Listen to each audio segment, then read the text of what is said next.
தேவையில்லாம மாட்டிக்கிட்டனே என்ன ப்ரோ ஆச்சு வாங்க பார்க்கலாம். இது அபிராமி தேவி சரிங்களா, பக்கத்துல இருக்கிறது பக்தர் சரிங்களா. இவங்க இன்னைக்கு என்ன டேட்னு கேட்டிருக்காங்க. இன்னைக்கு பௌர்ணமின்னு சொல்லியிருக்காரு. ஆக்சுவலி அன்னைக்கு அமாவாசை. ஆனா பக்தர் சொன்ன ஒரே வார்த்தைக்காக ஒரு நிலாவே உருவாக்கி அன்னைக்கு பௌர்ணமியா மாத்திட்டாங்க. ஸோ உங்களுக்கு என்ன வர வேணுமோ வேண்டிக்கங்க, கொடுத்தா வாங்கிக்கங்க சரிங்களா. நான் எதுவும் வேண்டாம் விரும்பலைங்க இன்னைக்கு. சரி ஓகே, இன்னைக்கு வியாழக்கிழமை 25 செப்டம்பர் 2025 வருஷம். இம்மீடியட்லி என்ன ப்ரோ ஆச்சு மாட்டிக்கிட்டெல்லாம் சொன்னீங்க அப்படின்னா இங்க பாருங்க, மார்க்கெட் இறக்குன்னு இறக்கியிருக்கா. இன்வெஸ்டர் பாதி பேர் ஊரை விட்டு ஓடி இருப்பாங்கன்னு தெரியும். நான் இன்னைக்கு எஃப்என்ஓல ட்ரேட் பண்ணலீங்க ஓகேவா.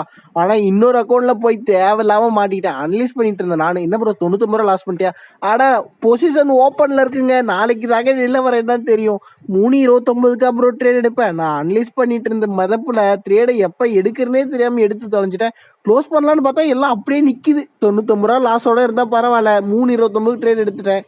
நாளைக்கு எவ்வளோ லாஸ் ஆக போகுதுன்னு தெரியல. எனக்காக ஒரே ஒரு உதவி பண்றீங்களா? சாமி கிட்ட நாளைக்கு கேப் அப்ல ஓப்பன் ஆகும்னு வேண்டிக்கங்க. எனக்கு ரொம்ப உதவியா இருக்கும். இல்லைன்னா எவ்வளோ லாஸ் ஆகும்னே தெரியும்.